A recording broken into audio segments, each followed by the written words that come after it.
Hello everyone, start करते हैं आज के वीडियो को। और आज के वीडियो में हम बात करने वाले हैं पाकिस्तान के बारे में। हाल ही में न्यूज़ निकलकर सामने आई है कि पाकिस्तान का जो बलूचिस्तान रीजन है वो एक प्रकार से उसने खुद को आज़ाद घोषित कर दिया है। ये बात में कितनी सच्चाई है, कितने हद तक ये बात सही है, के बारे में हम चर्चा करेंगे और अंत तक आपको ये मालूम हो जाएगा कि आखिरकार वास्तविकता है क्या। तो आपको मालूम होगा, जैसे ही पाकिस्तान आज़ाद हुआ या पाकिस्तान के भारत के दो टुकड़े हुए, भारत के ही दो टुकड़े हुए जिसमें एक पाकिस्तान बना। पाकिस्तान के अंदर टोटल 3 मुख्य रीजन आते हैं। एक पाक अधिकृत कश्मीर, दूसरा आता है सिंध रीजन और तीसरा आता है बलूचिस्तान।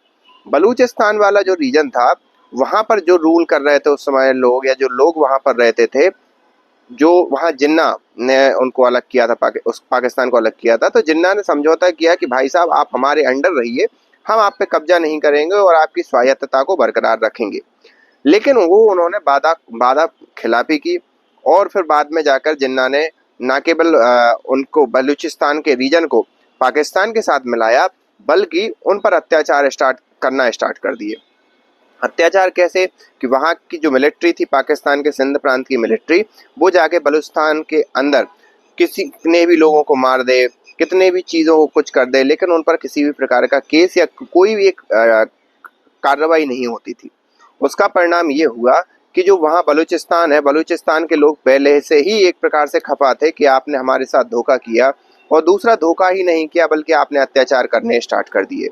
जितनी भी योजनाएं आती थीं वो मोस्टली सिंध प्रांत या जो अभी वर्तमान लाहौर के आसपास का जो रीजन है, इस्लामाबाद के आसपास का रीजन है, वहाँ पर योजनाएं लागू की गई और इस क्षेत्र को एक प्रकार से हाशिए पर रखा। और इसका परिणाम ये हुआ कि वहाँ पर अलग अलग संगठन और निकल कर सामने आए जो कि अपने बलूचिस्तान की आज़ादी के लिए उन्होंने प्रयास किया और कर रहे हैं, जिसमें बलूचिस्तान लिबरेशन आर्मी एक प्रमुख रूप से बहुत बड़ा संगठन है जिसने कई अटैक किए हाल ही में।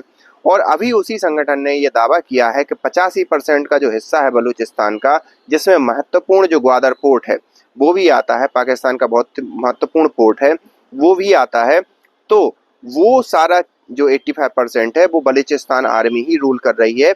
वहाँ पर पाकिस्तान का कोई भी इन्फ्लुएंस नहीं है। और अगर ये बात बलूचिस्तान के लोगों के द्वारा या बलूचिस्तान लिबरेशन आर्मी के द्वारा बोली जा रही है तो ये बहुत बड़ी बात होती है। मतलब आप समझ रहे हो कि वहाँ पर ना तो वहाँ का जो पाकिस्तान के पुलिस है वो काम कर पा रही है, ना पाकिस्तान के कुछ आर्मी वहाँ पर जा पा रही है। तो ये एक बहुत बड़ा क्लेम होता है। साथ ही साथ उन्होंने ये भी कहा कि इंटरनेशनल कम्युनिटी को हम ये बोलते हैं कि हमने बलूचिस्तान को आज़ाद कर लिया है और अब थोड़ा सा जो बलूचिस्तान रह गया है उसको भी हम आज़ाद करके और हम एक स्वतंत्र देश की घोषणा करते हैं। मुख्य रूप से उन्होंने भारत से एक प्रकार से सपोर्ट मांगा है, क्योंकि भारत पाकिस्तान का दुश्मन है, तो डायरेक्टली इनडायरेक्टली हो सकता है उन्हें लग रहा है कि सपोर्ट भारत कर भी दे। लेकिन यहाँ पर गौर करने वाली बात यह है कि क्या ये इतना आसान है। जब भी आप इंटरनेशनल कम्युनिटी में किसी देश को मान्यता देने की बात करते हो तो यूएन कहता है कि भाई आपकी खुद की सेना होनी चाहिए, खुद की एक व्यवस्था होनी चाहिए जिसके अंदर आप लोगों को वहाँ पर रख पाओ। साथ ही साथ आपका कम्युनिकेशन होना चाहिए दूसरे देशों के लिए, मतलब एक प्रकार से आपकी फॉरेन जो एस्टेब्लिशमेंट है वो होना चाहिए।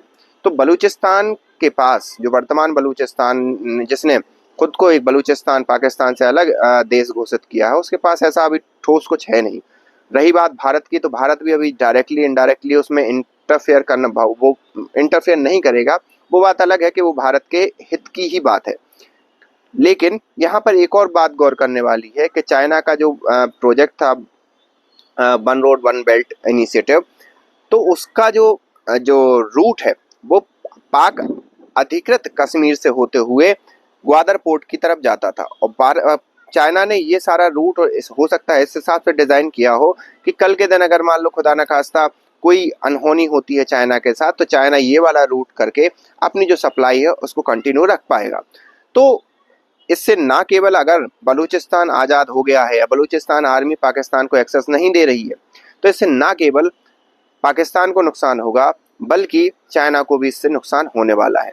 और जो कराची का रीजन है वो भी हो सकता है धीरे धीरे बलूचिस्तान आर्मी कर ले, तो मतलब पाकिस्तान का डायरेक्ट जो समुद्र से है कनेक्टिविटी है वो कट जाएगी और सीधी सी बात है पाकिस्तान एक लैंड लॉक्ड कंट्री बनकर रह जाएगा।